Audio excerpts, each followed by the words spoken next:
성경 없는 사람 이제는 없죠. 사무엘상은요 3을 찾으면 됩니다. 구약의 3, 사무엘상 16장 우리 23절 말씀. 구약의 435페이지입니다. 구약 435페이지. 갈 길이 바빠요. 자, 사무엘상 16장 23절. 오늘은 우리 예배 다 끝나고 오늘 진로 특강이 있어요. 그 진로 특강의 주제가 뭐냐니까 내가 대학과 학과를 정할 때 무엇을 기준과 무엇을 중요하게 봐야 될 것인가. 그래서 우리 렌트들이 학과와 대학 정할 때 고민이 많잖아요. 그래서 오늘 진로 특강 들으면서 조금 우리 렌트들이 한 번 더 고민을 한 번 더 깊이 한번 생각해 보는 시간 됐으면 좋겠습니다. 미리 광고합니다. 자, 사무엘상 16장 23절. 자, 우리 그러면 다 같이 한번 읽어봅시다. 한 절이니까 시작. 하나님께서 부리시는 악령이 사울에게 이를 때에 다윗이 수금을 들고 와서 손으로 탄즉 사울이 상쾌하여 낫고 악령이 그에게서 떠나더라. 아멘. 오늘은 2강 3강을 바로 이어서 우리 하도록 하겠습니다. 자, 복음은 아까 이야기했듯이 복음은 먼저 누구를 살리는 겁니까? 나를 먼저 살리는 거예요. 나를. 그래서 우리 졸린 친구는 이게 벗어요. 중간 그 히터 좀 꺼주시겠어요? 안 껐는데. 네. 자, 우리 복음은 나를 살리는 거라고 했어요. 나는 뭐였습니까? 세 가지였습니다. 첫 번째는 내 영을 살리는 거예요. 내 영은 뭡니까? 그리스도의 이름으로 내 영의 확신을 갖는 겁니다. 그리고 두 번째는 내 마음은 어떻게 합니까? 하나님의 말씀으로 살리는 거예요. 그렇게 되면 내 육신에 뭐가 나타난다? 하나님의 능력이 나타난다. 이게 바로 1강 메시지입니다. 그래서 환경을 탓하기 전에, 사람을 탓하기 전에, 또 학업을 탓하기 전에, 그 다음에 여러 가지 문제를 탓하기 전에 먼저 뭐부터 살려라? 나를 먼저 살려라. 나를 살린다는 건 뭐라고요? 내 영을 살리고 내 뇌를 살리고 그리고 내 육신을 살리는 겁니다. 근데 먼저 뭐부터 살려야 됩니까? 내 영부터 살려야 돼요. 내 영부터. 그래서 내 영이 예수 그리스도의 확신을 딱 가지고 있으면 그때부터 뭐가 됩니까? 그때부터 내 마음은 하나님의 말씀으로 내 뇌를 살리는 거예요. 그렇게 되면 내 육신이 어떻게 됩니까? 살아나게 됩니다. 그렇게 되면 어디서 이게 됩니까? 내가 살아나면 이것이 현장으로 연결된다 하셨어요. 현장으로. 그냥 나만 사는 게 아니라 내가 살아나면 현장으로 연결된다 하셨어요. 어느 현장입니까? 내가 그렇게 힘들어하는 가정의 현장에 연결이 돼요. 또 내가 그렇게 힘들어하는 학교의 현장에 연결이 돼요. 그리고 내가 살아나면 그게 어디까지 연결됩니까? 교회까지 연결이 됩니다. 그래서 1강은 가정, 학교, 교회에서 오는 문제, 갈등 그거 보기 전에 먼저 나부터 살려라. 자, 나를 살리고 나면 이것이 어디로 연결된다? 가정과 교회와 학교의 현장에 하나님이 연결된다 하셨어요. 그래서 2강의 제목이 유 목사님께서 뭐라고 했습니까? 복음은 나 혼자 그냥 잘 살려고 하는 게 아니라 함께 살리는 거라 했어요. 그러니까 나 혼자 잘 사는 게 아니라. 그런데 보통 어떻게 이야기합니까? 가정이 마음에 안 들어요. 교회가 마음에 안 들어요. 학교가 마음에 안 들어요. 보통 이렇게 이야기합니다. 맞아요. 그게 분명히 팩트입니다. 가정이 이상한 거 그거 맞아요. 학교가 이상한 거 맞아요. 교회가 문제 많은 거 맞습니다. 근데 중요한 건 뭐냐? 내가 살아나면 가정도 살아나고 학교도 살아나고 교회도 살아난다는 겁니다. 그런데 가정이 아무리 멀쩡하고 학교가 멀쩡하고 교회가 멀쩡해도 내가 이상하면 나 혼자 힘들어요. 그런데 아무리 가정과 학교와 교회가 이상하다 하더라도 내가 살아나면 다 살아난다 했습니다. 그래서 나를 살리면 이것이 어디요? 현장으로 연결된다. 이게 바로 2강입니다. 자, 그러면 본론을 보시면, 자, 우리 PPT를 볼까요? 자, PPT를 보면 가정과 학교와 교회에 뭐가 많아요? 문제가 많아요. 그죠? 또 가정과 학교와 교회에 뭐가 많습니까? 갈등이 많습니다. 그리고 위기도 심각하게 많습니다. 그런데 내가 살아나면, 내가 그리스도의 이름으로 완전히 답을 내면, 하나님의 말씀으로 나의 뇌가 살아나면, 내 육신에 하나님의 능력이 임하면 가정과 학교와 교회에 문제와 갈등과 위기가 아무리 많아도 뭘 줄 수 있다? 그곳에서 답을 줄 수 있는 겁니다. 어떤 답입니까? 오늘 PPT를 오늘 보면서 한번 이해해 보세요. 사무엘상 오늘 읽었습니다. 16장 23절. 사울 왕이 귀신 들려 버렸어요. 아무리 똑똑한 사람, 아무리 의술이 뛰어난 사람이 해도 사울을 못 고칩니다. 그때 어떻게 합니까? 다윗이 찬양할 때에 뭐가 꺾였다? 흑암이 꺾였다. 많은 사람들이 이렇게 하겠습니다. 가정과 학교와 교회에 이 부분을 모르니까 자꾸 어떻게 해요? 뭔가 눈에 보이는 문제로, 눈에 보이는 해결책으로 해결하려고 합니다. 하지만 우리는 뭘 알고 있어요? 눈에 보이지 않는 영적 세계를 알고 있어요. 사울 왕은 진짜 문제가 뭡니까? 정신병이 아니라 그 뒤에 귀신이 사울 왕을 붙잡고 있어요.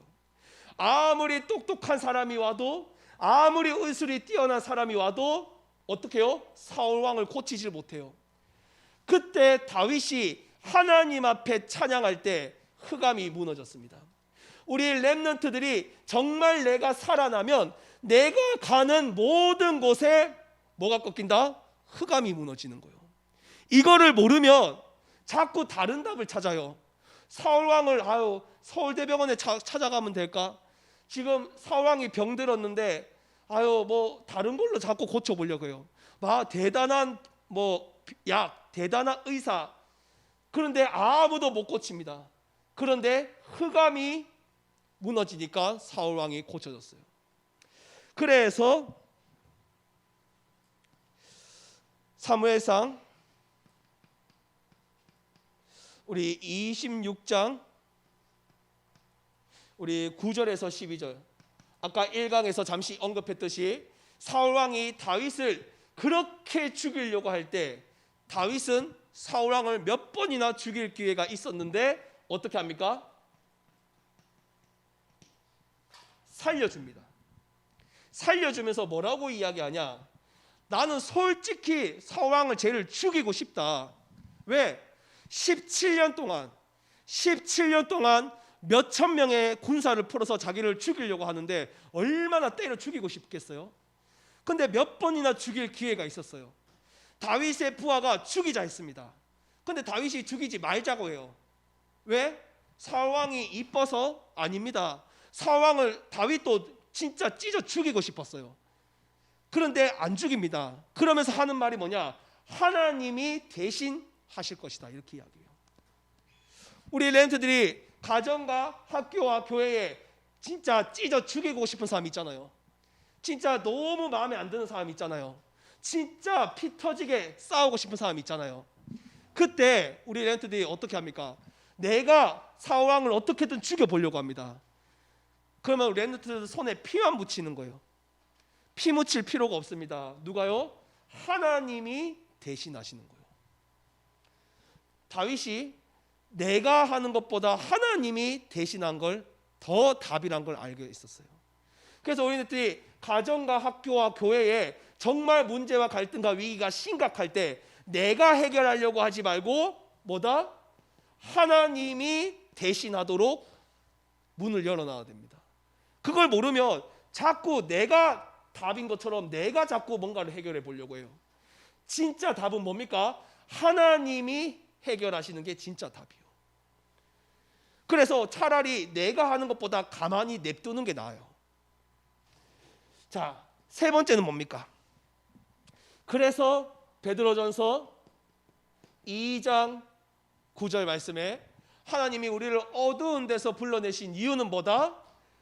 가정과 학교와 교회를 살리라고 하나님이 나를 렘넌트로 부르셨습니다. 그걸로 끝나는 게 아니라 에베소서 6장 12절에 우리는 가정의, 학교의, 교회의 사람과 싸우는 게 아니라 그 뒤에 역사는 뭐와 싸우는 거다? 흑암과 싸우는 거다. 그래서 우리의 싸움은 누가복음 10장 19절에 우리 렘넌트들이 흑암을 박살낼 뭐가 있다? 그리스도의 권세를 가지고 있다고 분명히 말씀하셨어요. 그래서 저는 우리 집 이야기 했잖아요. 아마 이제 우리 집 이야기 이제 달달달 외웠을 거야. 우리 집 이야기 했잖아요. 친가는 술로 다 망해요. 할아버지는 술 많이 먹어서 반중풍으로 죽고, 작은 아빠는 술 장사하다가 쫄딱 망해서 40대 중반에 심장마비로 죽고, 우리 아버지도 술 많이 먹어서 간암에 걸리고, 외가는 자궁암으로 다 이상하게 돼요. 외할머니는 자궁암으로 자궁을 드러내고, 큰 이모는 자궁에 이상이 있어서 불임이라서 임신을 못하고, 작은 이모는 딸 한 명 넣고 자궁암 또 걸려서 드러내고, 우리 엄마만 멀쩡히. 외가의 남자들, 외할아버지는 덤프트럭에 받쳐서 평생 침 질질 흘리면서 지체장애로 살아갔어요. 큰 이모부는 의문의 교통사고로 죽었어요. 작은 이모부는 수박 먹다가 낮잠 자다가 심장마비로 돌아갔어요. 우리 김행근 장로님만 유일한 사위입니다. 지금 어떻게 답을 줘야 될까요? 어떻게 답을 줘야 될까요? 이런 집에 뭐라고 답을 줘야 될까요? 그리스도를 꺾은, 흑암을 꺾는 그리스도 아니면 답이 되지 않습니다. 가정과 학교와 교회에 정말 그리스도의 권세를 가지고 가면 가정과 학교와 교회에 뭐가 꺾인다? 흑암이 꺾이는 거예요. 이게 진짜 답입니다. 그래서 우리에게 뭐가 있다? 원수의 모든 능력을 제어할 권능을 우리 렘넌트들에게 주셨다 약속하셨어요. 그래서 가정에 갈 때마다, 학교에 갈 때마다, 교회에 갈 때마다 무슨 기도해야 됩니까? 사단과 마귀와 귀신과 흑암아 그리스도의 이름으로 박살나야 되는 거예요. 이 기도를 해야 됩니다. 그렇지 않으면요, 자꾸 사람과 싸워요. 자꾸 친구와 싸워요. 자꾸 다른 거랑 싸워요. 우리의 싸움은 뭡니까? 흑암과의 싸움이요. 이거 모르면 왜 그리스도 믿어야 되는지 모릅니다. 왜? 눈에 안 보이는 귀신 믿으라는 겁니까? 예, 있어요. 저는 우리 집만 봐도 있어요. 우리 집만 봐도 있다니까요. 자기 집을 보세요. 진짜 귀신이 있는지 없는지. 그리스도 아니면 절대 꺾을 수가 없어요. 그래서 우리에게 뭐가 있다? 그리스도라는 답이 있는 거예요. 그래서 문제와 갈등과 위기 앞에서 우리는 뭐 할 수 있습니까? 가정과 학교와 교회에 그리스도라는 답을 줄 수가 있습니다. 그래서 마태복음 12장 28절에서 29절 말씀에 흑암을 꺾지 않고는 절대로 가정과 학교와 교회를 찾아올 수 없다고 하셨어요. 그래서 어떻게 하면 우리 가정이 회복되겠습니까? 어떻게 하면 우리 학교가 내 친구가 회복되겠습니까? 어떻게 하면 저 교회에 저 사람을 회복하겠습니까? 강한 자를 결박하지 않고는, 즉 흑암을 결박하지 않고는 절대로 찾아올 수가 없습니다. 그래서 제자들이 물어요. 뭐라고 묻냐? 예수님, 귀신을 어떻게 하면 꺾을 수 있습니까? 그때 예수님이 뭐라고 이야기합니까? 그리스도의 이름으로 기도하지 않고서는 꺾을 수 없다고 하셨어요. 예수님 믿으니까 알아서 꺾이겠지. 아닙니다. 예수님이 직접 말씀하셨어요. 예수님의 이름을 믿고 기도하지 않는 사람은 흑암이 꺾이지 않는다 하셨어요. 그래서 가정에 들어갈 때마다, 학교에 들어갈 때마다, 교회에 갈 때마다 뭘 꺾어야 됩니까? 그리스도의 이름으로 흑암을 꺾어야 돼요. 이게 바로 뭐다? 아까 전에 회장이 선곡을 잘했는데 빛의 자녀인 거예요. 가는 곳마다 빛의 자녀. 자, 그래서 사도행전 3장 6절에 많은 사람들이 뭘로 도와요? 은과 금으로 도와요. 아유, 어떻게 하면 육신적으로 도울 수 있을까? 어떻게 하면 육신적으로 은과 금으로 도울 수 있을까? 근데 우리는 뭘로 돕는 겁니까? 그리스도의 이름으로 돕는 겁니다.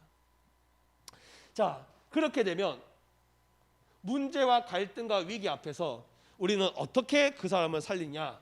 문제와 갈등과 위기가 뭘로 보입니까? 그때부터는 기회로 보입니다. 자, 이 말씀 제가 제일 많이 했던 것 같아요. 사무엘상 17장 우리 1절에서 10절. 골리앗이 뭐라고 모욕합니까?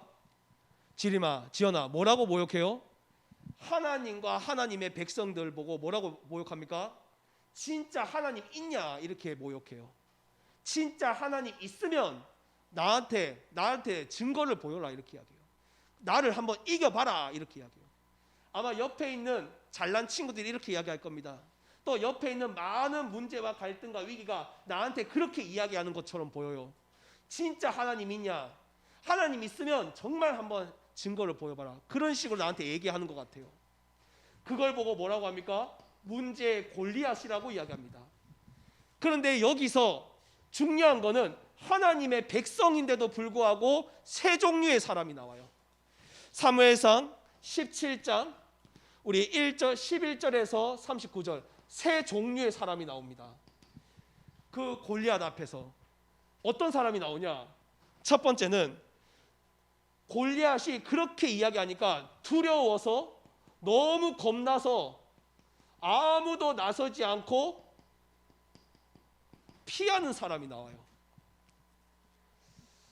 정말 내가 먼저 살아나지 않으면, 일강처럼 내가 먼저 살아나지 않으면 가정과 학교와 교회에 골리앗 같은 문제가 계속 오는데 하나님 자녀인데도 불구하고 두려워서 피합니다. 이게 첫 번째 종류의 사람이에요. 두 번째 종류의 사람은 어떤 사람이 나옵니까? 다윗이 싸우러 간다고 하니까 뭐라고 이야기해요? 사울 왕이 야, 내 칼이랑 내 갑옷 줄게, 이렇게 이야기합니다. 무슨 말입니까? 자신의 방법으로 해결해 보려고 하는 사람이에요. 갑옷과 칼을 의지하면서. 내가 먼저 살아나지 않으면 가정과 학교와 교회에 문제와 갈등과 위기가 딱 올 때 하나님의 그게 아니라 먼저 내 경험과 내 방법으로 먼저 한번 해결해 보려는 사람이에요. 그게 바로 두 번째 종류의 사람입니다. 세 번째 종류의 사람은 어떤 사람이냐? 다윗이 싸우러 간다고 하니까 다윗의 형들이 불러요. 그러면서 뭐라고 이야기하냐? 야, 까불지 말고 빨리 집에 돌아가, 이렇게 이야기해요. 아유, 이 거만한 놈아, 이렇게 이야기합니다. 믿음의 사람을 보면서 오히려 그걸 응원하지는 못하고 시기 질투하는 사람이 딱 나와요. 우리는 어떤 사람이 돼야 되겠습니까? 사무엘상 우리 17장 45절에서 우리 49절 말씀. 뭐죠? 믿음으로 도전하는 사람. 내가 먼저 살아나면 가정과 학교와 교회에 문제와 갈등과 위기에 골리앗이 올 때 주 여호와의 이름으로 내가 너에게 나아간다 하고 믿음으로 도전하는 사람이 있어요. 그리고 뭐라고 합니까?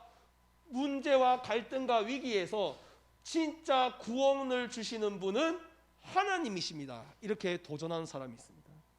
결국 어떻게 됩니까? 하나님이 골리앗을 다윗에게 붙이셨어요. 그러면 잘 생각해 봐야 됩니다. 정말 문제와 갈등과 위기 앞에서 나는 두려워서 먼저 피하기부터 하는가? 아니면 인본주의부터 쓰는가? 아니면 시기 질투하고 있는가? 아니면 정말 믿음에 도전을 하고 있는가? 그래서 마태복음 19장 26절 말씀에 나는 할 수 없지만 하나님은 다 하실 수 있다고 하셨습니다. 빌립보서 4장 12절에서 13절에 내게 능력 주시는 자 안에서 내가 모든 것을 할 수 있다 하셨어요. 그리고 마지막 한 개 더 봤으면 좋겠어요. 마태복음 11장 12절 천국은 누구의 것이냐? 침노하는 자의 것이라 하셨어요. 침노가 뭐냐? 믿음에 도전하는 사람의 것이라 하셨습니다. 분명히 나와 있어요. 천국은 침노하는 자의 것이에요. 침노의 뜻이 뭡니까? 도전이요. 천국은 누구의 것? 믿음에 도전하는 사람의 것입니다. 하나님 자녀는 뭐요? 믿음에 도전을 하면 하나님이 주신다 약속하셨어요. 그래서 성경 말씀에 뭐가 있습니까? 네 입을 넓게 열어라. 하나님이 채워주시겠다 약속하셨어요. 그래서 근데 이게 왜 안 됩니까? 내가 먼저 살아나고 있지 않기 때문에, 일강이 안 되고 있기 때문에. 그래서 내 영은 뭐의 확신을 딱 가지고 있어요? 예수는 그리스도 모든 문제 해결자. 네 언약에 딱 배우고 확신한 일 거하고 있어야 돼요. 그렇게 되면 어떻게 됩니까? 나는 하나님의 말씀으로 내 뇌를 살립니다. 또 내 생각과 마음을 지킵니다. 그렇게 하면 내 육신의 능력이 나타나요. 그러면 이 능력이 어디에 연결됩니까? 가정과 학교와 교회에 연결이 돼요. 그렇게 되면 어떻게 됩니까? 문제와 갈등과 위기를 만났을 때 답을 줄 수 있어요. 뭘로? 흑암을 꺾는 그리스도로. 그러면 문제와 갈등과 그 위기 앞에서 이제는 뭐 할 수 있어요? 믿음에 피하고 인본주의 쓰고 시기 질투하는 것이 아니라 믿음에 도전을 할 수가 있어요. 그렇게 되면 이제는 문제와 갈등과 위기 앞에서 어떻게 해요? 여기서 비판을 받을 때가 있습니다. 맞잖아요. 가정이 나를 비판해요. 너 어떻게 그러니? 학교에서 교회에서 아유 너 좀 고쳐라. 또 근데 그때 우리가 어떻게 합니까? 솔직히 자존심 상하잖아요. 짜증 나잖아요. 그런데 그거를 겸허히 받아들이고 갱신하는 그것도 사는 겁니다.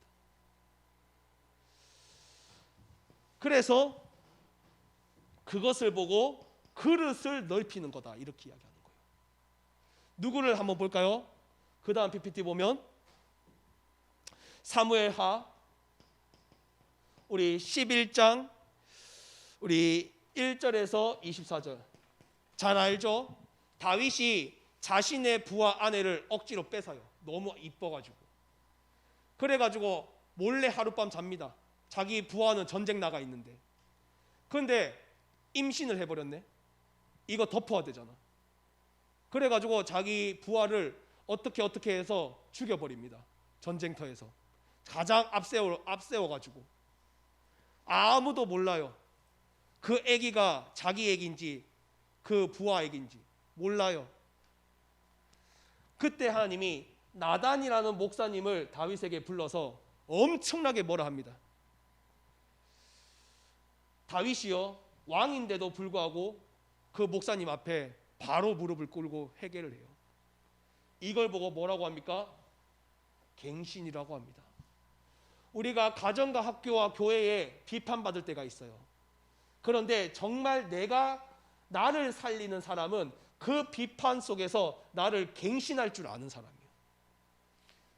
그것을 보고 그릇이 넓은 사람이다 이렇게 이야기합니다. 왜? 모든 영혼을 살려야 되기 때문에. 그래서 사무엘하 우리 12장 우리 1절에서 15절 다윗이 회개합니다. 그랬더니 어떻게 합니까? 하나님이 그 부하의 아내를 통해서 누구를 주시냐? 그 유명한 솔로몬을 거기서 태어나게 만드세요. 우리 렘넌트들이 정말 비판을 받았으면 갱신할 줄 아는 사람이 그릇이 넓어지는 사람입니다. 갱신했을 뿐인데 하나님이 어떻게 해요? 회개했을 뿐인데 솔로몬이라는 지혜의 아들을 얻게 만드셨습니다. 그래서 우리 렘넌트들이 요한일서 1장 9절에 정말 나의 비판받고 그것을 회개하면 하나님이 용서해 주시겠다고 약속하셨어요. 잠언 우리 28장 우리 13절 말씀에 자신의 죄를 자신의 비판을 숨기는 사람은 하나님이 원하지 않는 사람이었습니다. 오히려 자신의 비판받고 죄를 그걸 다 까발리고 하나님 앞에 회개할 줄 아는 사람이 하나님이 원하시는 사람이라 하셨어요. 자, 그러면 우리 결론에 그러면 우리는 이제 어떻게 해야 되겠습니까?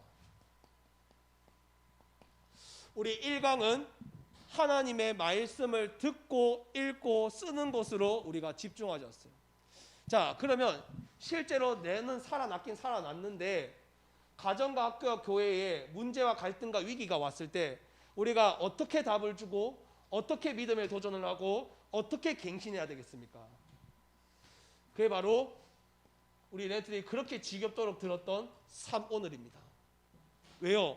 3오늘이 뭡니까? 나의 오늘을 말씀과 기도와 전도로 인도받는다. 이게 3오늘이요. 이거가 체질되어 있지 않으면 자꾸 어떻게 해요? 가정과 학교와 교회에 자꾸 다른 거 인도받아요. 그리고 무너집니다. 우리는 하나님 말씀과 기도와 전도로 우리는 인도받는 거예요. 이게 바로 2강입니다. 자, 그러면 우리 영상 한 개 볼까요?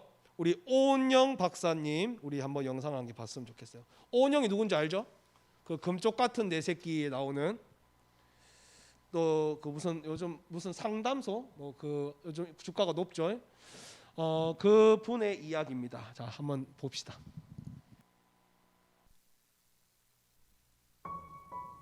안녕하세요. 말씀의 검 에스더입니다. 오늘은 최근 국민 육아 멘토로 불리며 활약하고 있는 오은영 박사에 대해서 말씀드리려고 합니다.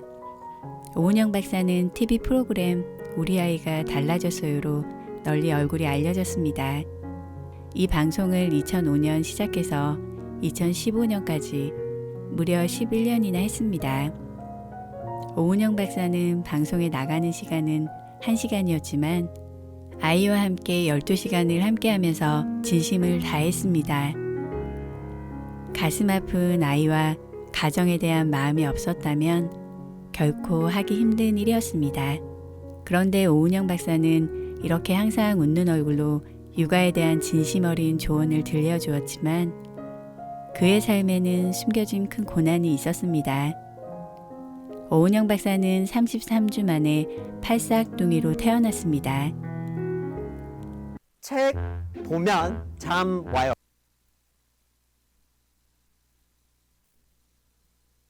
1.9kg밖에 안 되었고 당시에는 위험한 아기였습니다. 성장하면서 편식도 굉장히 심해서 체구가 또래에 비해 작고 말랐습니다. 잔병 치레도 많이 했습니다.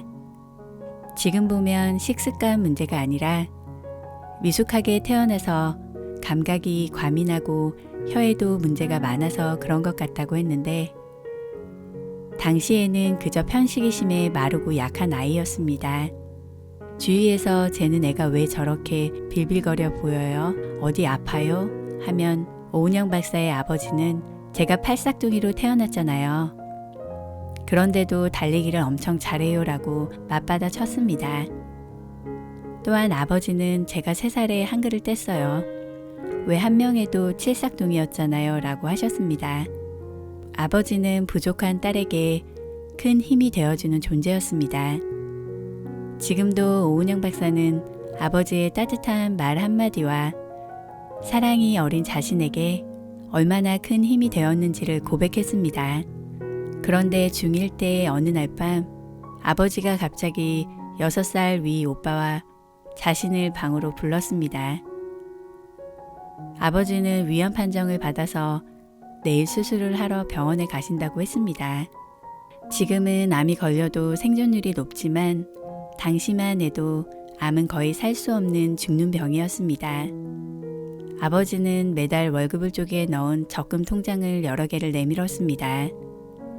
이거면 너희 대학 등록금까지는 무리 없을 거다. 아버지 신상에 문제가 생긴다 해도 어머니와 함께 잘 살아야 한다. 이 아버지의 말씀은 마치 유언처럼 들렸습니다. 방으로 돌아갔는데 중1짜리 딸의 눈에서는 눈물이 쉴 새 없이 나왔습니다. 아버지가 사라진다고 하니 억장이 무너졌습니다. 어린 시절 아버지는 딸에게 미친 영향이 엄청났고 존경하는 분이었습니다. 당시 믿음이 크지 않았지만 오은영 박사는 하나님께 기도했습니다. 현세 구복을 하면 안 되는데 이것 하나만 할게요. 우리 아버지 건강만 되찾아 주시면 열심히 공부해서 의사가 될게요. 그래서 힘들고 아프고 마음이 가난한 사람을 위해 최선을 다할게요. 라고요. 막 중학교에 들어간 소녀는 아버지가 위암 수술을 받아야 한다는 청청병력 같은 소리에 밤새 울며 하나님께 매달렸습니다. 아버지는 수술을 했고 건강을 되찾았습니다. 아버지는 지금까지도 살아 계신다고 했습니다. 오은영 박사는 하나님이 아버지를 살려주셨다면서 하나님과 한 약속을 지키겠다고 다짐했습니다. 어릴 때 공부를 잘했던 오은영 박사는 연세대 의대에 진학했습니다. 처음부터 정신과 의사가 돼야겠다는 생각은 없었지만 인턴 때 여러 과를 돌아보니 정신과가 가장 적성에 맞았습니다. 다른 신체 기관과 달리 뇌는 인간 고유의 존엄성, 인간다움에 큰 영향을 미치는 기관이라는 점도 끌렸습니다. 무엇보다 중1 때 했던 기도를 다시 기억했습니다. 하나님, 우리 아버지 건강만 되찾아 주시면 열심히 공부해서 의사가 될게요. 의사가 돼서 힘들고 아프고 마음이 가난한 사람들을 위해 살게요. 오은영 박사는 중1 때 자신이 기도한 마음으로 의대에서도 마음 아픈 사람들을 치료할 수 있는 곳으로 택했습니다. 정신건강의학과 전문의 과정을 수료하고 그 후 소아청소년과를 다시 전공했습니다. 그렇게 오은영 박사는 마음이 아픈 사람들을 위해 뛰어다니는 의사가 되었습니다. 그런데 한창 활동을 하고 있었던 2008년 청청병력 같은 말을 들었습니다. 자신이 대장암 선고를 받은 것입니다. 최악의 경우 3개월 시한부일 수도 있는 상황이었습니다. 수술 전 마취 직전까지 마음은 아들 생각으로 가득 찼습니다. 보름달처럼 아이 얼굴이 생각이 났습니다. 다른 아이들과 가정을 돌보느라 정작 자신의 아들과는 많은 시간을 함께하지 못했습니다. 오은영 박사는 좀 더 놀아줄 걸 하는 후회와 함께 다시 하나님을 찾았습니다. 그렇게 살지 못해 죄송해요. 염치 없이 또 부탁을 드립니다. 정말 다행스럽게 담낭은 악성 종양이 아니었고 대장암도 초기였습니다. 하나님의 은혜로 다시 삶을 찾았지만 마음속에서 원망이 찾아왔습니다. 수술받고 제대로 실수도 없이 진료를 시작했는데 환자들한테 그렇게 화가 났습니다. 환자들은 선생님 이거 해주세요. 저건 왜 안 되나요? 우리 애는 왜 안 낫나요? 라고 말했습니다. 오은영 박사의 머릿속에 이런 생각까지 번개처럼 스쳤습니다. 내가 이래서 암에 걸렸나? 그런데 그 마음을 허물어뜨린 건 병원에 다니던 아이의 엄마가 내민 반찬통이었습니다. 깻잎 무침, 장조림 같은 밑반찬에 전까지 6개 통이 가득 차 있었습니다. 원장님, 너무 바빠서 식사를 잘 못 챙기더라고요. 그러니까 아프죠. 밥 꼭 챙겨 드세요. 오은영 박사의 눈에는 눈물이 왈칵 쏟아졌습니다. 이후 오은영 박사에게 하나님께서는 마치 응원하듯 따뜻한 마음을 느끼게 해주셨습니다. 배즙을 갖다주는 엄마, 복분자 원액, 심지어 멸치 국물을 좋아한다고 들었다면서 기장 멸치까지 주는 엄마도 있었습니다. 오은영 박사가 건강해 한다면서 한 엄마는 자신을 꽉 안아주었습니다. 며칠 새 많은 사람들은 오은영 박사에게 용기와 힘을 주었습니다. 당시 오은영 박사의 자신의 마음을 이렇게 말했습니다. 제 마음의 화도 눈 녹듯 사라졌어요. 그래서 또 나의 하나님께 약속했어요. 건강 주셨으니 다시 열심히 하겠다고. 이후 오은영 박사는 자정을 넘어서까지 진료를 하고 자신을 부르면 전국 어디든 가서 무료 특강을 하고도 얼굴에 미소가 가득해졌습니다. 하나님께서 주신 아버지와 자신의 건강에 감사하며 오늘도 오은영 박사는 사명감으로 하나님의 나라를 이뤄가고 있습니다. 고난이 있으신가요? 하나님께 꼭 나아가세요. 사랑하고 축복합니다. 자, 그래서 에베소서 우리 6장 19절에 나를 위해서 구할 것은 뭐라 적혀 있습니까? 하나님이 말씀을 주사 나로 입을 열어서 담대히 알리게 하소서. 무슨 말입니까? 나를 구할 것은 기도를 이야기해요. 그리고 말씀을 주사 뭐요? 말씀을 이야기해요. 입을 열어서 알리게 하소서. 전도를 이야기합니다. 그래서 감옥소에서도 바울이 이걸 누렸다. 그래서 한번 우리 고백합니다. 문제와 자 다시 고백합시다. 잠 깨고 문제와 갈등과 위기 앞에서 그리스도로 답을 주자. 믿음의 도전을 하자. 그릇을 넓히는 갱신을 하자. 맞아요. 이거 딱 되는 거예요. 이거 모르면 뭐에 빠져요? 또 여기에 빠져요. 그리고 항상 불만 원망합니다. 우리는 이미 그리스도로 저주제한 끝난 사람들이요. 그러면 문제와 갈등과 위기 앞에서 우리는 그리스도로 답을 줄 줄 아는 자. 정말 그 문제를 기회로 보고 믿음의 도전을 할 줄 아는 자. 비판이 오면 그릇을 넓히는 갱신을 할 줄 아는 자. 이게 바로 2강 함께 살리는 겁니다. 자, 그러면 우리 마지막 3강은 복음은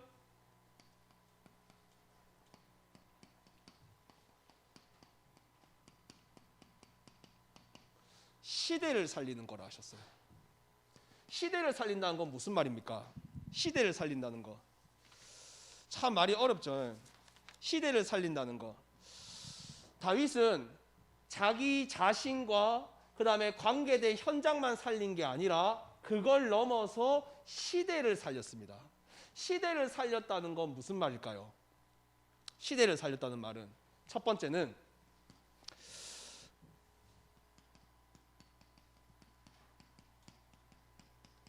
세계를 주도했다는 뜻입니다. 무슨 말이냐? 다윗이 다스린 나라가 이름 뭡니까? 이스라엘이요. IS가 아니라. 자, 이 이스라엘이 강대국이나 제국이 아니었습니다. 그런데 주변에 있는 나라들이 이스라엘한테 복종을 했어요.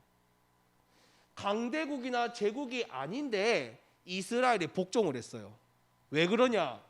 다윗의 이스라엘은 강대국도 아니고 제국도 아니었습니다. 조그만 나라였는데 무슨 나라였냐? 하나님이 사용하시는 제사장 나라였습니다. 그래서 육신적으로는 강대국과 제국이 아니었지만은 영적으로 그 나라들을 주도했어요. 그래서 이 이스라엘이 제사장 나라의 응답을 받으니까 주변에 있는 나라들이 돈을 갖다 바치고 공격하고 뭐랄까 아부를 떨고 그래요. 왜요? 하나님이 쓰시는 제사장 나라이기 때문에. 그럼 좀 더 쉽게 이야기해 볼게요. 영적 서밋이 돼야 강대국과 제국을 정복한다는 뜻입니다. 그런데 영적 서밋에는 관심이 없고 자꾸 강대국 되고 제국 되는 거에만 관심이 있어요. 다윗의 이스라엘은 강대국이 아니었다니까요. 제국이 아니었다니까요. 다윗의 이스라엘은 영적인 제사장 나라였습니다. 그랬더니 하나님이 다윗에게 세계를 주도할 수 있는 응답을 주셨어요. 그래서 시대를 살린다는 것은 영적으로 리드한다는 뜻입니다. 그럼 한번 잘 생각해 봐요. 나는 솔직히 강대국 되고 제국 되는 게 더 솔직히 마음에 있잖아요. 근데 진짜 강대국과 제국까지 리드하는 사람은 제사장 나라의 응답을 받는 사람이에요. 그래서 베드로전서 2장 9절 말씀 보면 뭐라 적혀 있습니까? 왕 같은 제사장 이렇게 적혀 있습니다. 왕 같은 제사장. 우리 보고요. 왕 같은 제사장이래요. 그러면 왕이란 뜻입니까? 제사장이란 뜻입니까?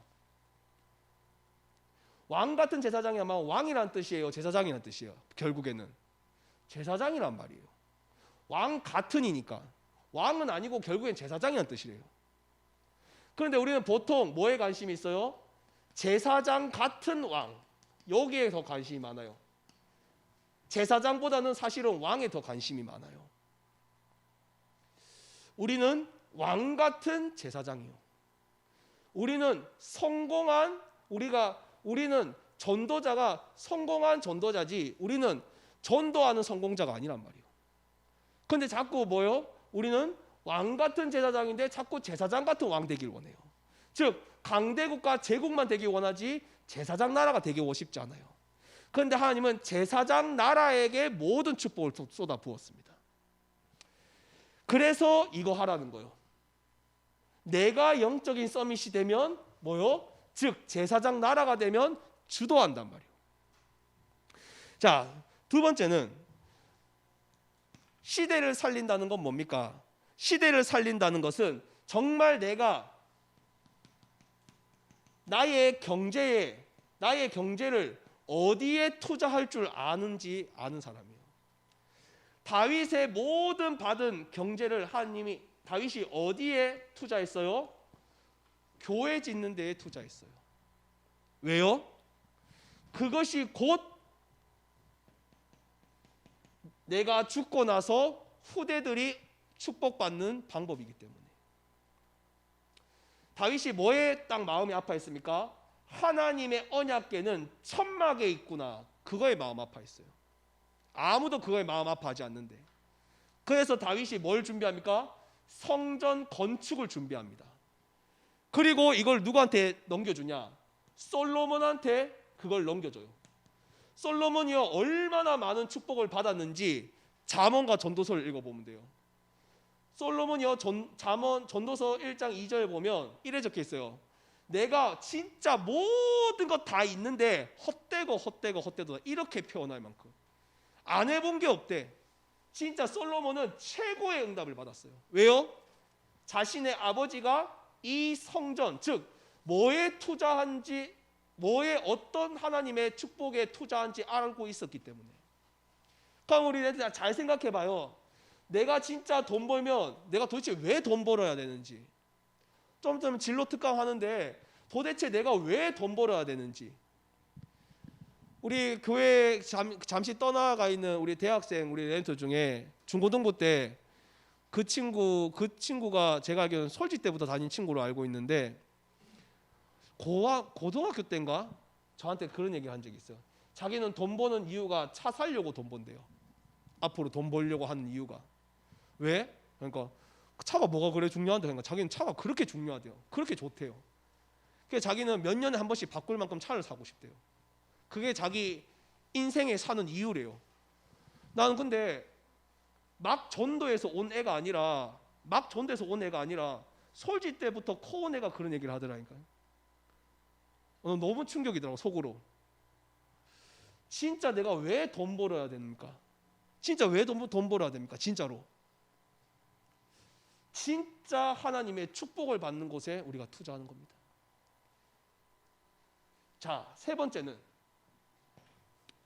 다윗은요 죽어서도 계속 하나님의 응답을 받았어요. 즉 천국에 가서도 하나님의 응답을 받았어요. 다윗이요 문제와 갈등과 위기가 올 때마다요 다윗이 고백한 것을 적은 것이 뭡니까? 시편이요. 이 시편이 3000년 전에 적어졌어요. 그런데 3000년 지난 지금까지도 계속 역사가 일어나요. 3000년 전에 누구 살았는지 기억도 안 나. 심지어는 100년 전에 누가 살았는지 기억도 안 나. 장지림, 장지연이가 100년 뒤에 있었는지 없었는지도 몰라. 심지어는 지림이, 지연이 손주들까지도. 왜? 나도 할아버지 이름 잘 모르겠어. 할아버지 이름은 알겠는데 증조 할아버지는 모르겠어. 이름을 들었는데 모르겠어. 기억이 안 나. 손주들마저도 자기 이름을 기억 못해요. 정말 뭘 남겨야 되는가? 우리가 한 번 사는 인생, 가장 가치 있는 인생을 살아야 되는데 무엇을 남기고 갈 거냐 그 말이요. 돈을 100억, 1000억 남기고 왔는데 그것 때문에 자녀들 싸우고 의절하고 서로 죽이잖아요. 정말 뭘 남겨야 될 것인가? 다윗은 시대를 살렸습니다. 세계를 주도하고 성전에 투자하고 그리고 시편을 남겼어요. 그렇다면 우리 렘넌트들이 이번에 류광수 목사님께서 9가지 여정을 이야기했습니다. 9가지 여정을 걸으면 시대를 살린다 했어요. 자, 그런데 9가지 여정 중에서 오늘은 가장 앞에 있는 3가지만 보려고 해요. 왜 그러냐? 이 3가지가 되면 나머지 6가지는 따라오는 응답이기 때문에. 그러면 첫 번째 응답은 뭡니까? 미래 캠프입니다. 미래 캠프가 뭐요?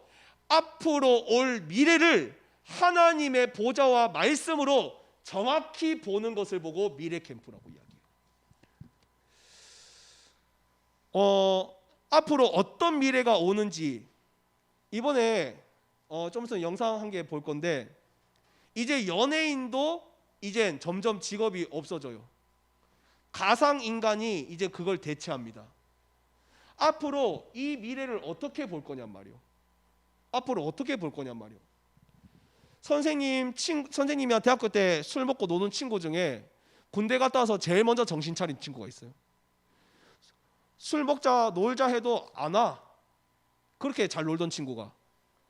자기는 자격증 공부해야 된대. 무슨 자격증이 하니까 금융 자격증. 그래서 한 몇 년을 안 보이더라고. 한 3년 안 보였나? 그래서 은행 들어갈 수 있는 금융 자격증을 2-3개 따고 딱 우리 앞에 딱 나타나더라고. 그리고 이 친구가 이제 은행 이제 토익 그다음에 어느 정도 점수 맞추고 그다음부터 이제 자기 학점 맞추고 해가지고 그때부터 자소서 계속 쓰고 해가지고 이제 은행에 면접 보는데 진짜 거짓말 말고 너무 진짜 은행이 진짜 몇백 대 1이요 진짜 은행이. 근데 2명 뽑는데 2명까지 올라갔는데 탈락하고. 근데 결국에는 부산은행도 하고 했는데 결국에는 외환은행에 결국 들어갔어요. 대구에서 1명 뽑는데 거기에 딱 들어갔어요. 어제 뉴스 떴습니다. 은행원 감축합니다. 왜? 지금 소프트 우리 카카오뱅크 또 우리 저런 굳이 은행 안 가도 되는 그런 은행들이 탄생했잖아요. 그래서 이젠 은행을 안 가 사람들이 그냥 카카오뱅크로 다 해. 은행원이 필요가 없어요. 45세가 정년이랍니다. 나온답니다 지금. 45세. 제가 지금 36이거든요. 9년 뒤에 나와야 돼요. 9년 뒤에. 9년 그 친구 딸내미가 우리 지호보다 1-2살 많은데 중학생밖에 안 되는데 정년 퇴직해야 돼요. 그렇게 열심히 했는데 미래를 정확하게 안 보면 헛고생하는 거예요. 헛고생하는 거예요. 자, 우리 영상 한번 봅시다.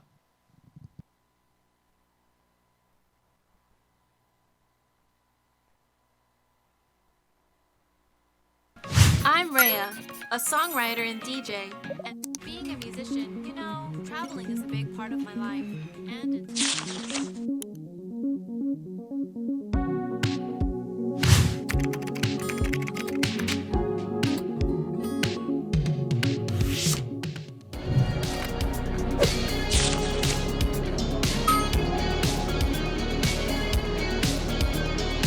Hey y'all, I'm Rhea, a songwriter and DJ, and today I'm so excited.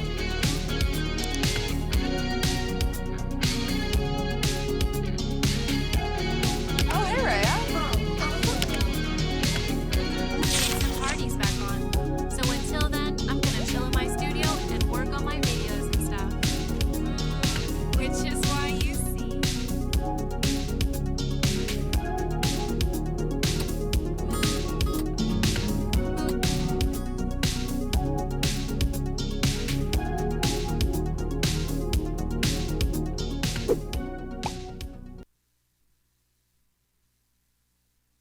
안녕하세요, 아이카리나입니다. 야, 너무 딱딱하잖아. 저렇게 손 흔들면서 다시 해봐. Hi everyone. everyone, I'm I Karina. 미래 세상은 셀러브리티와 로봇의 세상이 될 것으로 확신합니다. 미래 엔터테인먼트의 시작을 열게 될 SMCU, SM 컬처 유니버스 프로젝트로 신인 걸그룹 에스파를 선보입니다. 에스파. 현실 세계와 가상 세계의 경계를 초월했다는 SM의 신인 걸그룹 에스파. 현실 세계의 멤버가 4명, 그리고 이들의 아바타 멤버가 또 4명 있습니다. 한국의 K-POP 산업은 어떻게 가상 아이돌까지 오게 된 걸까요?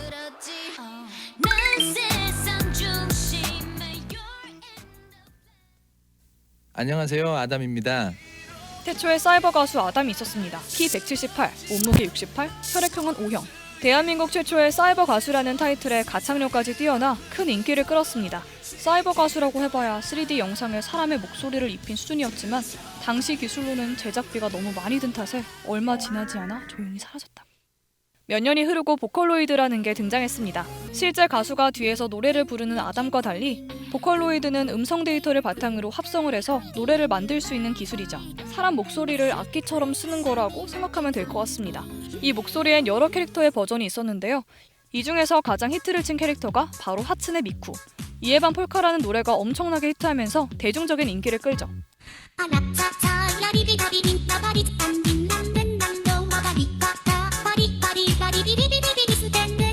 기술의 발전과 함께 한 단계 더 진화한 가상 아이돌이 나옵니다.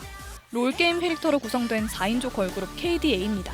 KDA는 게임 캐릭터를 기본으로 하면서 실제 사람을 대응하는 방법을 썼습니다. 실제 인물의 움직임을 따는 모션 캡처를 통해 신체와 움직임을 가상 캐릭터에 심고 가상 캐릭터는 증강현실 기술로 무대에 구현됩니다. 이런 퍼포먼스를 하기도 했습니다.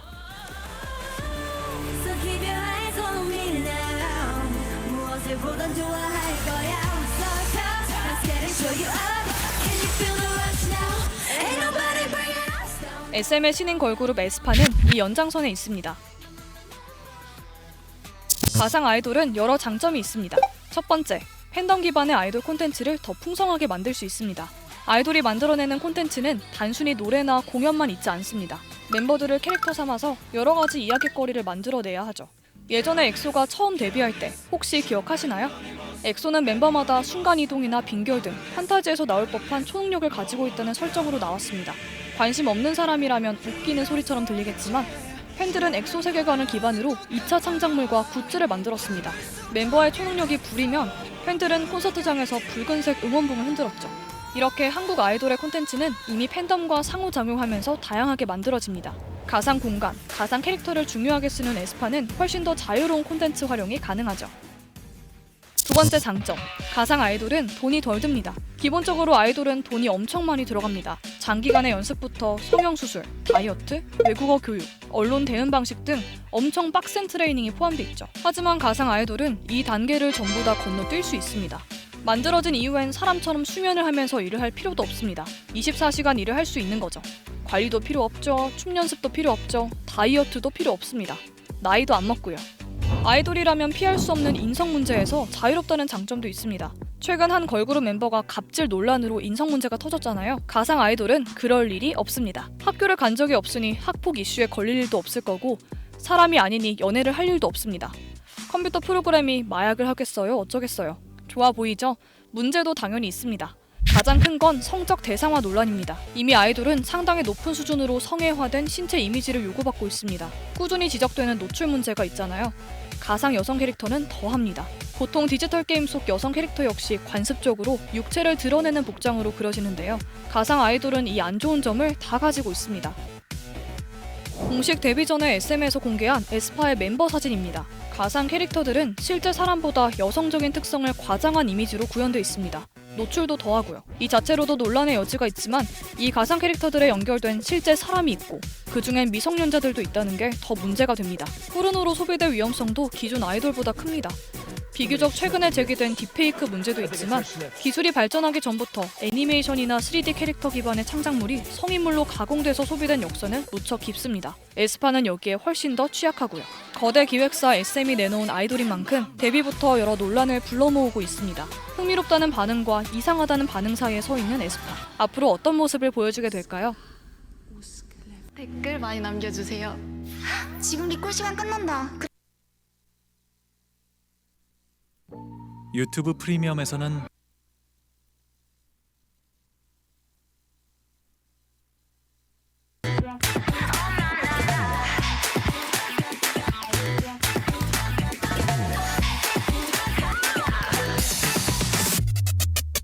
Can you feel it? Fly so higher. Hold my hand, we'll look together. Can you feel me? Fly so higher. Follow me, that's the new world. Can you feel it? Fly so higher. Hold my hand, we'll look together. Can you feel me? Fly so higher. Follow me, that's the new world. Can you feel it? Fly so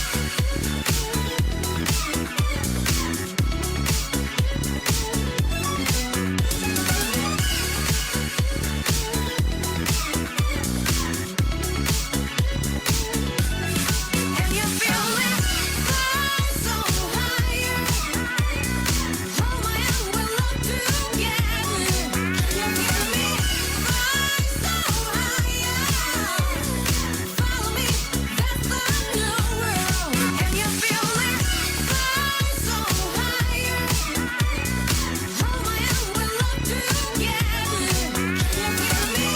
Fly so higher. Follow me, that's the new world. Can you feel it? Fly so higher. Hold my hand, we'll look together. Can you feel me? Fly so higher.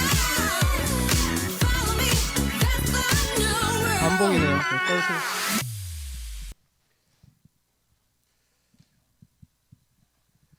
우리 앞으로 이제 진짜 우리 사람이 할 수 있는 건 몸 쓰는 것밖에 이제 남아 있지 않아요. 우리 이번에 다락방에 어떤 장로님이 하는 회사가 이거 개발했죠. 그 DNA 조금 가지고 이 사람이 앞으로 어떤 질병을 가질 거고 어떤 그거 해서 미리 예방하는 그걸 개발했어요. 점점 이제 의사도 필요 없는 시대가 옵니다. 왜? 미리 예방하니까. 미래를 정확하게 알지 못하면 어떻게 됩니까? 자꾸 헛고생해요. 아까 우리 제 친구 은행원처럼. 그래서 미래를 어떻게 정확히 봐야 됩니까? 하나님의 아까 우리 목사님 뭐라고 했어요? 말씀으로 먼저 정확하게 봐야 된다. 마태복음 24장 3절에서 14절. 이 세상의 끝이 올수록 이렇게 된다고 했습니다. 그리고 어떻게 됩니까? 왜 이사야 60장 22절처럼 왜 류목사께서 그렇게 말씀하셨죠? 왜 모세와 요셉을 왜 다른 데가 아니라 왜 제일 가장 강한 강대국 애굽으로 하나님이 왜 보내셨을까? 왜? 다른 나라 보내도 되잖아요. 근데 왜 하필 애굽으로 보내셨을까? 그 강대국이 미래를 주도하고 있기 때문에 그거 보라고. 그래서 작은 자가 천을, 약한 자가 강국을 이룰 것이라. 또 뭐라고 말씀하셨습니까? 히브리서 11장 3절. 그래서 우리는 그 미래를 보면서 어떻게 해야 돼요? 그 미래를 보면서 주님, 사실을 보는 것이 아니라 진실을 넘어서 뭘 볼 줄 알아야 돼요? 영적 사실을 볼 줄 알아야 돼요. 그 미래를 보면서. 그래서 정말 그 미래를 보면서 주님, 많은 사람은 사실만 이야기하고 진실만 이야기하는데 주님, 나는 영적 사실을 보게 하여 주옵소서. 히브리서 11장 3절 말씀이 뭡니까? 눈에 보이는 게 전부가 아니라고 이야기하고요. 눈에 보이는 것은 눈에 안 보이는 영적 사실로 이루어진다 적혀 있어요. 즉 영적 사실이 미래를 움직인다고 그렇게 적혀 있어요. 근데 우리는 안 보이잖아요. 그래서 우리는 뭘 봐야 됩니까? 그 미래를 놓고 영적 사실을 볼 줄 알아야 된다 그 말이에요. 그 다음 나오는 게 뭐라고 했습니까? 9가지 여정 중에 두 번째 여정, 기도 캠프. 무슨 말이요? 가짜 기도가 뭐라고 했어요? 가짜 기도가 마태복음 6장 31절에 뭘 먹을까, 뭘 마실까, 뭘 입을까 이거 기도하는 게 가짜 기도를 했어요. 왜? 미래를 못 보니까, 영적 사실을 모르니까. 그런데 마태복음 6장 33절에는 뭐라 했습니까? 먼저 그의 나라 그 의를 구하면 다 따라온다고 하셨어요. 그러면 어떤 기도를 해야 되겠습니까? 첫 번째는 열왕기야 우리 6장 우리 14절에서 19절 어떤 기도해야 돼요? 이 미래를 보면서 주님 영안을 떠게 해달라고 기도해야 돼요. 어떤 말씀인지 기억납니까? 엘리사와 종이 같이 있어요. 이 엘리사를 죽이려고 도단에 병사가 쫙 이렇게 포위를 딱 합니다. 이 엘리사의 종이 빨리 도망가자 해요. 그때 엘리사가 뭐라 합니까? 주님, 이 아이의 눈을 뜨게 하여 주옵소서. 그러니까 어떻게 해요? 불말과 불병거가 엘리사를 둘러 있는 거예요. 무슨 말입니까? 정말 그 미래를 보면서 영안이 떠지지 않으면 어떻게 돼요? 자꾸 초조해지고 내 미래를 놓고 초조해지고 염려가 되고 걱정이 되고, 그러니까 자꾸 도망을 가거나 내 방법을 써요. 영안을 떠야 됩니다. 즉 주님 미래를 보면서 영적 사실이 보여지게 해달라고 기도해야 돼요. 그리고 어떤 기도를 해야 됩니까? 에레미야 33장 1절에 3절 어떤 기도를 해야 돼요? 그 미래를 놓고 하나님, 그 미래에 대한 하나님의 계획은 무엇입니까? 놓고 기도해야 돼요. 정말 그 미래가 보여지면 그 미래를 놓고 주님 영적 사실이 보여지게 해달라고 기도해요. 영적 사실이 보여지면 주님 정말 그 미래에 대한 하나님의 계획은 도대체 뭡니까? 기도해야 돼요. 그렇게 되면 그 다음 나오는 게 어떤 기도 제목이냐? 에레미야 1장 5절에서 10절 하나님 그렇다면 내가 왜 이 시대에 태어났습니까? 이 기도가 딱 돼야 돼요. 그걸 보고 기도 캠프라고 합니다. 어떤 기도? 미래를 놓고 영적 사실을 보여달라고 하는 기도. 그리고 그 미래를 놓고 하나님의 계획이 무엇인지 질문하는 기도. 그리고 내가 왜 도대체 그렇다면 이 시대에 태어났는지 그걸 놓고 기도하는 거예요. 그렇게 되면 그 미래 캠프와 그 달란트 캠프가 합쳐져서 뭐가 나온다 했습니까?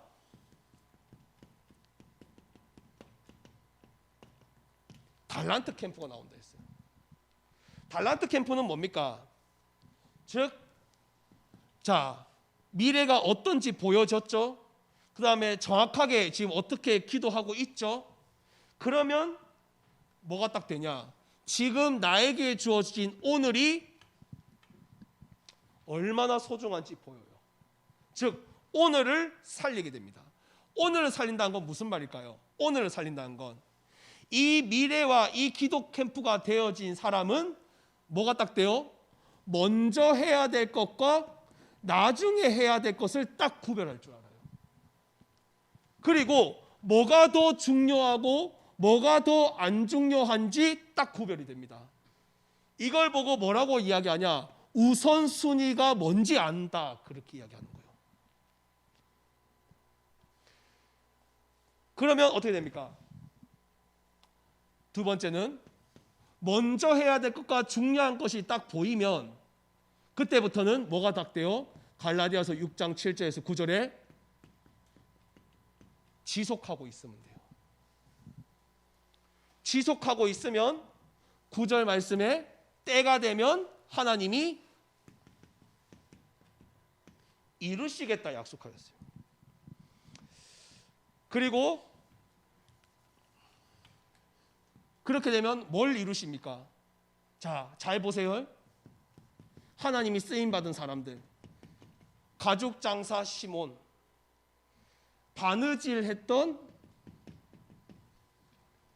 우리 우리 동역자, 그리고 비단 장사, 자주 장사 루디아.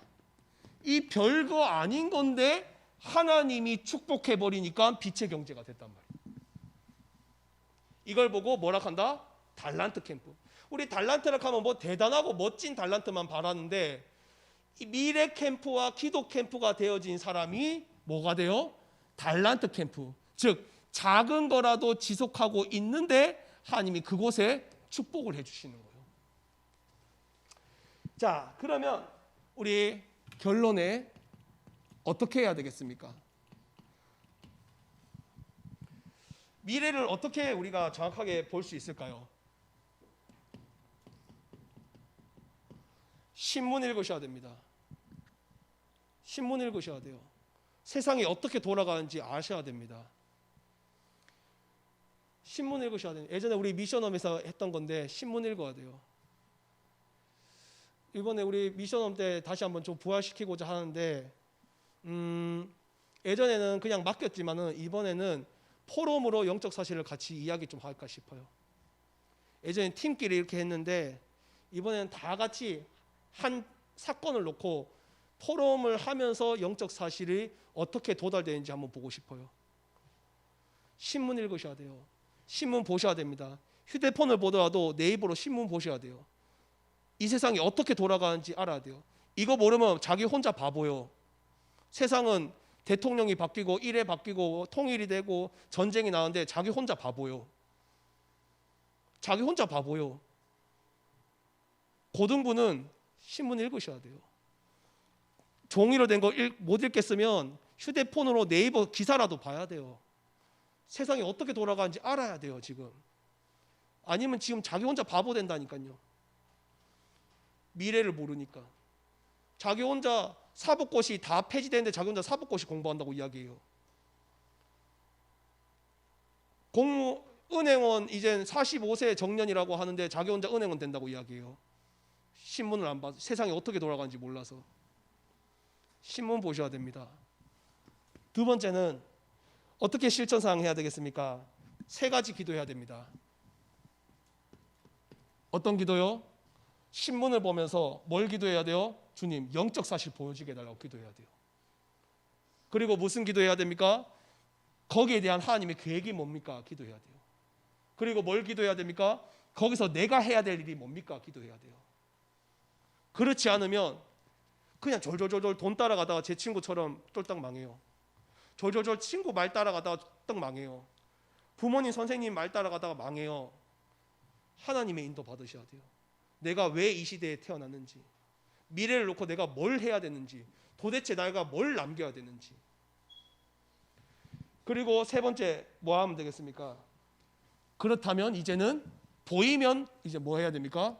작은 거라도, 가죽 장사라도, 바느질이라도, 자주 장사를 비단 장사를 하더라도 작은 것이라도 내가 뭐 해야 된다? 도전해야 됩니다. 이것이 시대를 살리는 것이에요. 그래서 우리 렘트들이 이번 우리 정재현 선생님 지금 녹취하고 있어요. 또 녹화하고 있습니다. 이번 동계수련의 1강, 2강, 3강은 진짜 중요합니다. 집에 가서 또 다른 시간에 꼭 한번 다시 들으세요. 진짜 내 인생을 바꾸고 싶다면. 그래서 우리 렘트들이 이번에 이번에 함께 살리는 것, 시대를 살리는 것, 나를 살리는 것, 이 응답을 우리가 꼭 받았으면 좋겠습니다. 자, 고백합시다. 복음으로, 다시 복음으로. 우리 내일 모이는 중학생들보다 목소리가 작으면 안 되겠죠? 목소리 작으면 내일 중학생한테 또 불러야 되겠어. 자, 복음으로 나를 살리자. 복음으로 현장을 살리자. 복음으로 시대를 살리자. 그래서 류목사님께서 큰 주제를 뭐라고 했습니까? 마지막이라고 하셨어요. 10대가 마지막 준비이기 때문에. 그래서 우리 렘트들이 이 응답을 받았으면 좋겠습니다. 자, 우리 마지막으로 우리 차범근 영상 우리 보고 우리 마치도록 하겠습니다. 보여주세요.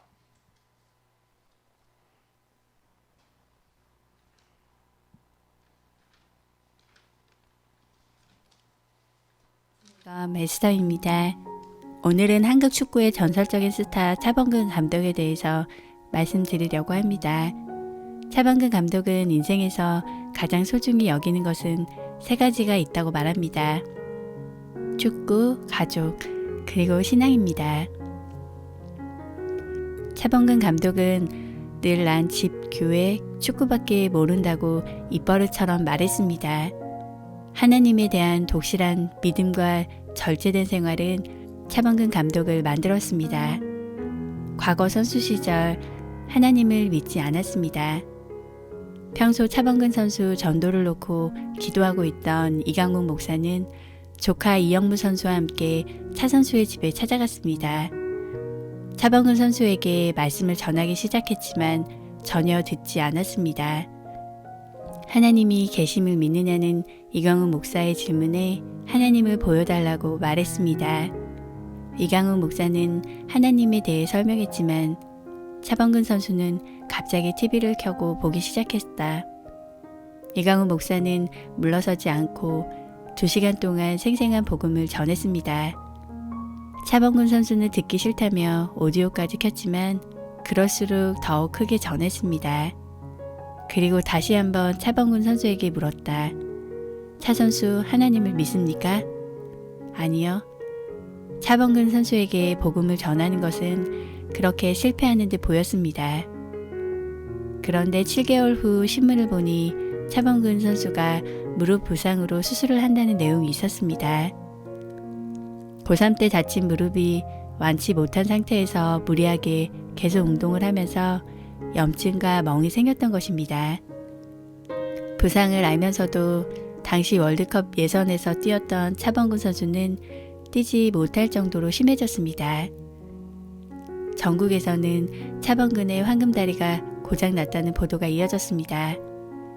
결국 선수 생명이 달린 수술을 앞에 놓고 차범근 선수는 이강욱 목사를 찾아왔습니다. 이강욱 목사는 창세기부터 계시록까지 7시간 동안 복음을 전했습니다. 이강욱 목사는 물었습니다. 하나님을 믿습니까? 네, 믿습니다. 예수 그리스도를 통한 구원을 믿습니까? 네, 믿습니다. 이강욱 목사는 차범근 선수에게 무릎에 손을 얹고 기도했고 차범근 선수는 1시간 30분여의 회개와 고백의 기도를 했습니다. 그리고 놀라운 기적이 일어났습니다. 차범근 선수의 무릎은 완치된 것입니다.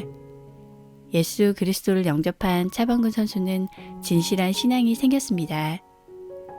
이후 차범근 선수는 1년 넘게 기도한 제목이 있었습니다.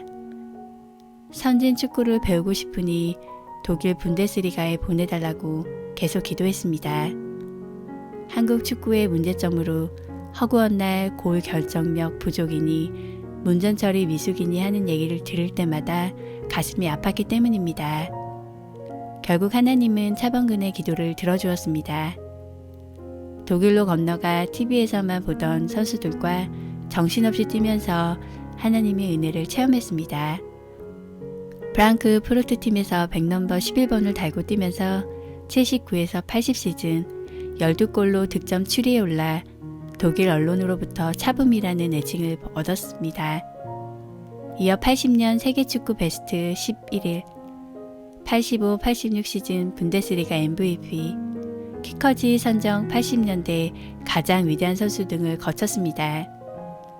결국 1989년 37세에 은퇴할 때까지 308경기에 출장해 98골을 기록했습니다. 차범근 감독은 성공한 선수였지만 독일에서 뛸 때 지독한 슬럼프를 겪었습니다. 82, 83년 시즌에 관중들은 차범근에게 경기장에서 나오라고 야유를 보내고 현지 언론들은 저렇게 많은 연봉을 받으면서 슬럼프에 빠져있는 차를 언제까지 기다려야 하느냐며 난리였습니다.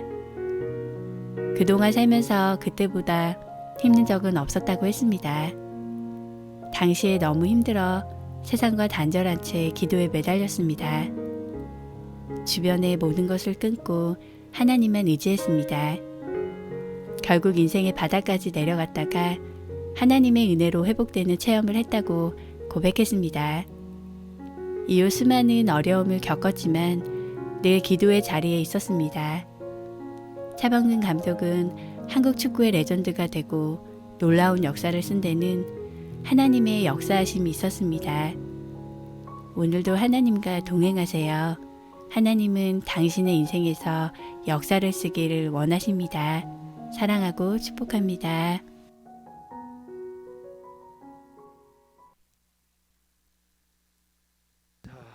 기도하겠습니다. 살아계신 하나님 아버지, 은혜를 허락하여 주옵소서. 저희 우리 고등부가 하나님 이 10대의 시간이 마지막 준비요, 마지막 기회요, 마지막 도전인 줄 하나님 깨닫게 하여 주옵소서. 그래서 복음으로 자신을 먼저 살리게 하시고, 하나님 복음으로 현장을 살리게 하시고, 복음으로 시대를 살리는 꿈을 꾸게 하여 주옵소서. 한 번밖에 안 사는 그 인생, 정말 가장 가치 있는 인생을 살다 갈 수 있도록 주님께서 은혜를 베풀어 주옵소서. 예수 그리스도 이름으로 기도하옵나이다.